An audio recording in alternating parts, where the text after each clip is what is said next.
with us. I first want to start with the decline that we've seen in merchant power prices, not only in terms of demand, but in terms of pricing as well. What do you see as the outlook over the next 3 to 6 months? Any recovery in store? Good morning. As far as the merchant power prices are, they are benign, and primarily they are benign because of the lower thermal PLF, which we are seeing because of the poor economic activity in last couple of months. But this is, we are seeing an improving trend at this point of time. Slowly, the power prices have been inching up, not to the best of our expectation, but I'm quite hopeful that the power prices will be going up in second half. Okay. Well, I just want to divert your attention for a minute, Prashant. Good morning. Thank you for joining us. There are these strong rumors of delisting that keep coming. You want to say anything? I mean, your IPO was at 100, right? I don't know if you can even delist at this price, but still, what are the company's management's thoughts?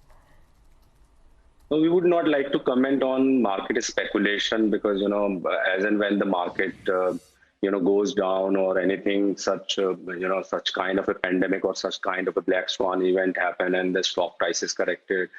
So a lot of speculations starts moving around. So we would not like to comment any of such news. Okay. But you're not giving us a strong denial. No, I cannot accept or deny or anything. I would like to simply say that we would not like to comment on it. All right. So then coming back to business and what you can comment on, you said that you're seeing a bit of an improvement in terms of the trend for merchant power prices. How do you see merchant sales contributing to your revenue, say, over the next 6 to 12 months? And, will we see a dip in the overall contribution? Look, our 95% of EBITDA is protected by the long-term contracts, and that's what we have been working upon to increase our merchant power portfolio to the long-term portfolio, which we have increased from 62% to 82% in last 24 months. And that's what we are really working for. As at this point of time, the current merchant prices are not really viable for the power producer like JSW Energy, who import coal. So, but we believe that we will be able to increase our merchant, we will be able to reduce our merchant portfolio and convert that into the long-term portfolio in next 24 months time frame. So in that aspect, JSW Energy has been doing pretty good. Okay. Can you give us a little more color, Prashant, on that longer term or medium term PPAs that are on the anvil?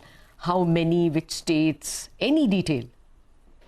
So a couple of things are happening, like if you look at, there is a 5,000 megawatt of thermal renewable RTC tender, which has been floated by SECI recently. There we see a huge prospect for JSW Energy, where our growth in the renewable sector, along with the tying up the existing open capacity, is going to be a very good opportunity for us. Second is within the group also, we have been given to understand by JSW Steel that they are increasing their capacity both at their Maharashtra plant, and in future they will be working on increasing capacity in Karnataka steel plant.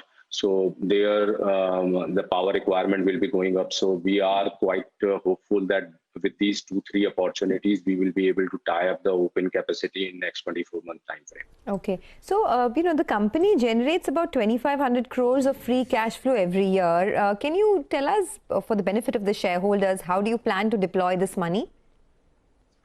So far, we have been repaying our debt, and we delivered our balance sheet quite a bit in last 2.5, 3 years. Our net debt is close to 7,800 crore, and we are expecting this will go down to close to 7,000 crore by end of the current financial year.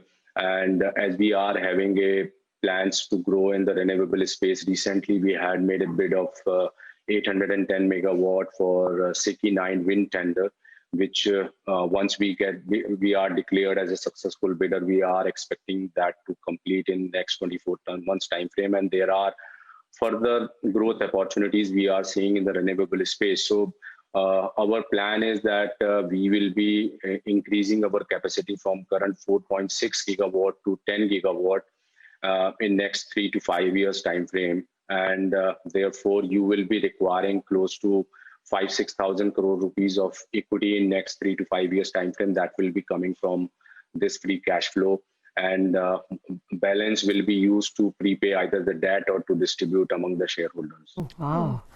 Okay, that's very good to hear. In fact, this has been a very optimistic conversation, Prashant. In a long time, people have not told us that PPAs are about to be signed. I mean, what, it must be 6 years since we heard people say these things. Therefore, Prashant, you don't expect any trouble. You know, on the one hand, you're talking so positively. On the other hand, every day we put out the huge debt that DISCOMs have. This will not be, a hurdle for all your expansion plans, the fact that DISCOMs aren't paying? Two things are very important, Lata, which I have been mentioning time and again, that, you in order to be a very competitive power producer on a sustainable basis for next 20 years, the most important thing is that your cost of power should be very low, and you should be in the bottom quartile for the purchase basket of a particular distribution company. And that's what JSW Energy has been always doing it, and because of which our receivables during this pandemic has gone